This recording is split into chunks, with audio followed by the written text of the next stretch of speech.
Should I buy the M1 Mac? This is a requested video and someone wanted my opinion about the M1 Macs that have been released, and I'll tell you my opinion, what I think about it, am I going to buy it, everything in this video.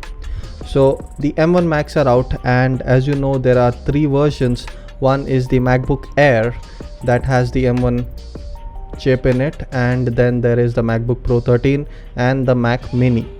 All of these are really competitively priced. According to me, for a Mac, they are really competitively priced, and it is surprising. The event when it launched, people were really surprised with the figures and everything and the graphs. Even though they were vague graphs, people were excited for it, so it created the market hype that Apple was looking for.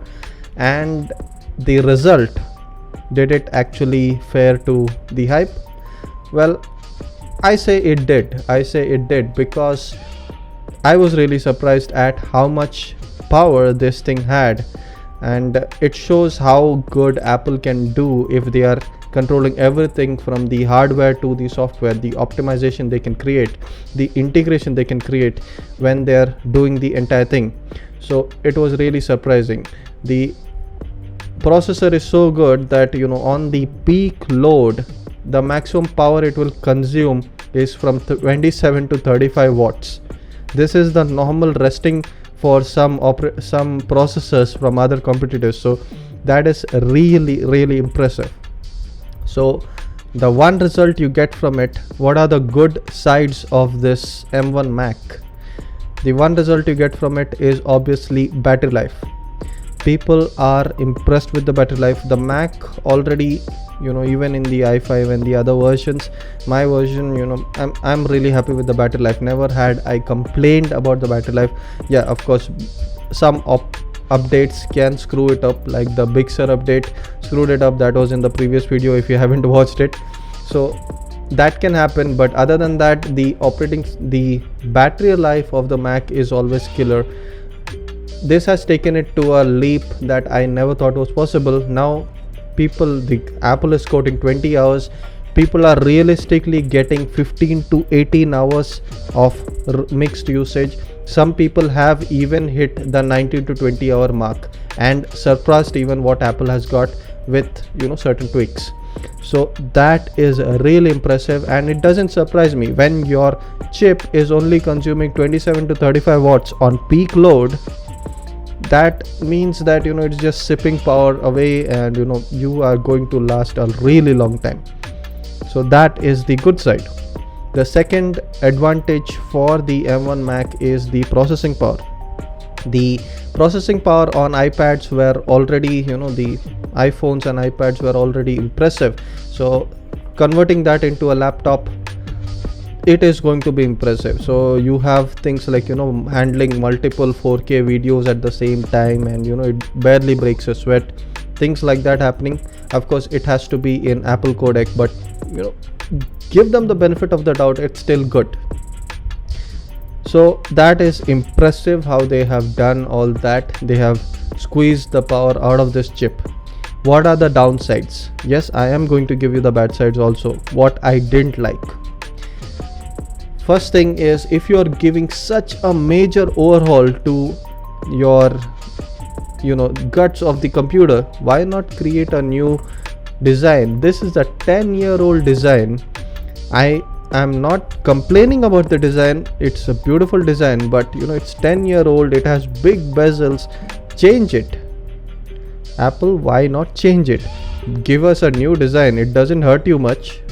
So that was really surprising that they used the same design. It's like just a beta build of they just want to test out some beta hardware, and they put it into an old chassis and they are selling it to us. It feels that way. I'm really not impressed with just carrying forward the old chassis. Second issue is compatibility. People are having compatibility with Intel apps, even though Rosetta is running better than ever expected. When I heard that they are using Rosetta to translate and convert these apps, I thought it's going to be a mess. But kudos to Apple, they have done a really good job. Impressive. I don't think anyone else could have done it to this scale. when they do good, I appreciate them. So they have done a really good job, but there is still a lot to go, there is still a lot to cover, and that is something that you have to look forward to. There is still a lot to cover, there is still a lot to look forward to. They have to still iron out a lot of bugs. Maybe in a year or so, the compatibility issue will be totally solved, and ARM based things will be much more stable. The stability of the operating system is not a problem, but due to this compatibility issue, you will face some issues. The biggest problem for me is no upgradability whatsoever. Earlier itself, MacBooks were so locked that you can't do anything. They use their own proprietary flash drives, RAM is soldered on, so you can't do anything. Even the batteries, you can't change anything. Now they have taken it to another level. This is an entire board that is created in one piece. You cannot change anything on it. So suppose tomorrow, 5 years down the line, your RAM gets bad. Just because your RAM is bad, you will have to throw the entire thing. I don't think they are going to be able to repair that. So there is no repairability, there is no upgradability. You are putting, I know that it's only $999. They have the price is really competitive for what you're getting, but that's $999 down the drain. Tomorrow if you face an issue after the Apple Care or the Apple warranty is out, I don't think you will be able to fix it anyway. And as it is, we can see that you can't even swap things from other the iPhone 11, iPhone 12, you can't swap things here and there from other iPhones. It's all coded together. It doesn't work. Repairability has gone already out the window. With the M1 Mac, I think it's the same case. You are not going to be able to fix it yourself, and I doubt that Apple will fix it once a certain number of years is gone. They'll say that they'll give you such a high price code that you will rather just throw your laptop and buy a new one from them. So that's a big concern. Another big concern is the privacy concern that BigSur has brought forward, and I already touched on this in the previous video. Again, card to that is in the link here.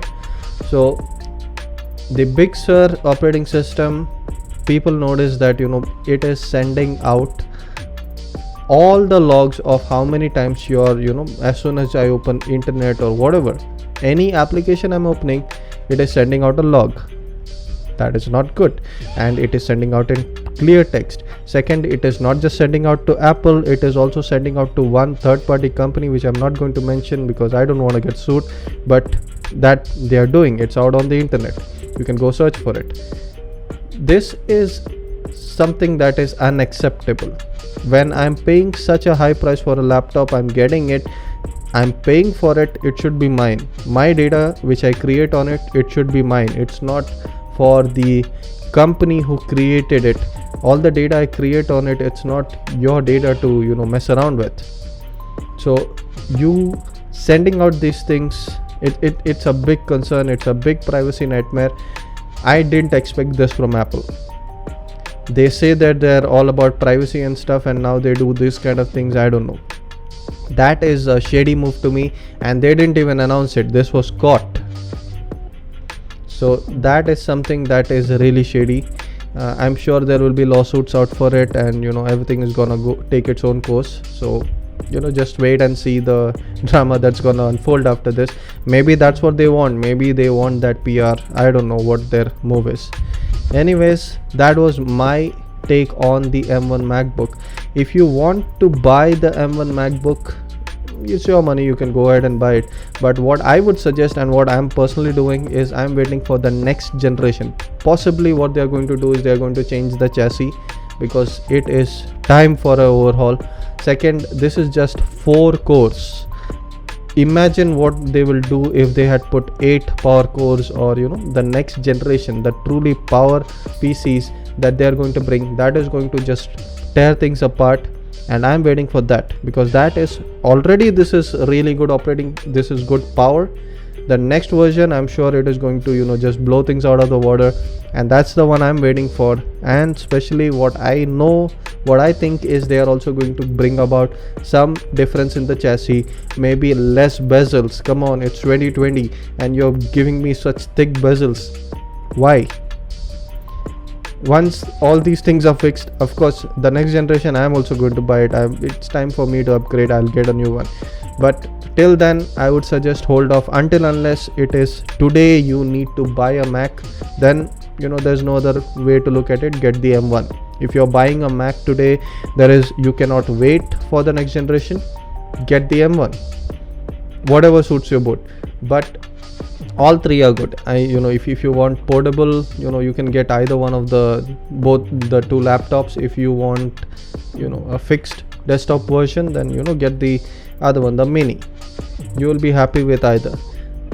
But if you can wait, just wait for the next generation. The market has always taught us that the second generation is always best. Look at the Galaxy Fold. I have friends who have got the Galaxy Fold 1 and now they're crying because the new Fold 2 has out and it is really good. The all screen on the front and everything looks good. This is bound to happen. Always the first generation of a product, it's the trial period, and then things iron out, everything is smoothened out, made perfect, and the second generation is much more better. I'm waiting for the second generation. It's your money, you can get it, but I would suggest wait for it. That was my opinion. If you have any comments, suggestions, questions, topic requests, whatever you want, leave them in the comments below. Like, share, subscribe. This has been Jace for TopEvt. I'll see you in the next video.